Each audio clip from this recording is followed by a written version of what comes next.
Hi friends, ಇವತ್ತು ನಾನು ಮಕ್ಕಳಿಗೆ ಅಂತಲೇ ಈ ರೆಸಿಪಿ ತೋರಿಸ್ತಾ ಇದ್ದೀನಿ. ಮೊದಲಿಗೆ 2 ಟೇಬಲ್ ಸ್ಪೂನಷ್ಟು ಚಿಕ್ಕ ಸಬ್ಬಕ್ಕಿನ ನೀರು ಹಾಕಿ ನೆನೆಸಿಟ್ಕೊತಾ ಇದ್ದೀನಿ. ಒಂದು 30 ನಿಮಿಷದಷ್ಟು ಕಾಲ ನೆನೆಸಿಟ್ಕೋಬೇಕಾಗತ್ತೆ.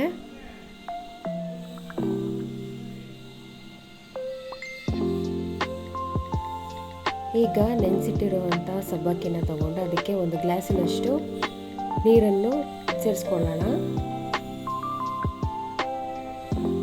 ಸ್ಟವ್ ಹಚ್ಚಿ ಸ್ಟವ್ ಮೇಲೆ ಇಟ್ಕೊಂಡಿದ್ದೀನಿ.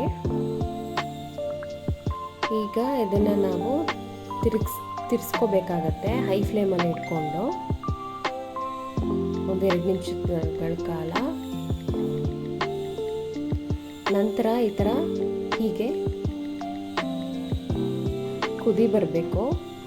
ಕುದಿ ಬಂದಾಗ ನಾವು ಫ್ಲೇಮ್ನ ಸ್ವಲ್ಪ ಲೋ ಫ್ಲೇಮ್ ಮಾಡ್ಕೊಂಡು ಇಟ್ಕೊಂಡು ಹೀಗೆ ಚೆನ್ನಾಗಿ ಕುದಿಸ್ಕೋಬೇಕಾಗತ್ತೆ. ಲೋ ಫ್ಲೇಮ್ನಲ್ಲೇ ಹೀಗೆ ಟ್ರಾನ್ಸ್ಪರೆಂಟ್ ಆಗಬೇಕಾಗತ್ತೆ.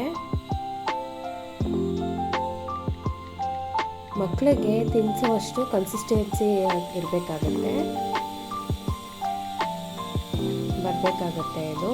ಸೊ ಇನ್ನಷ್ಟು ಜಾಸ್ತಿ ಕುದಿಸ್ಕೋತಾ ಇದ್ದೀನಿ ನಾನು, ಸ್ವಲ್ಪ ಗಟ್ಟಿ ಮಾಡ್ಕೊಳ್ಳೋದಕ್ಕೋಸ್ಕರ.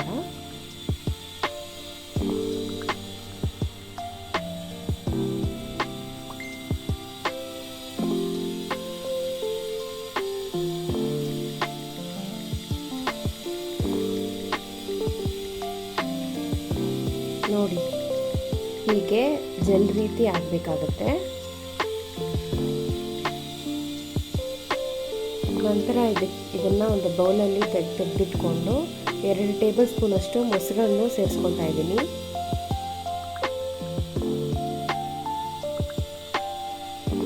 ಮೊಸರನ್ನು ಸೇರಿಸ್ಕೊಂಡು ಚೆನ್ನಾಗಿ ಕಲಿಸ್ಕೋಬೇಕಾಗತ್ತೆ.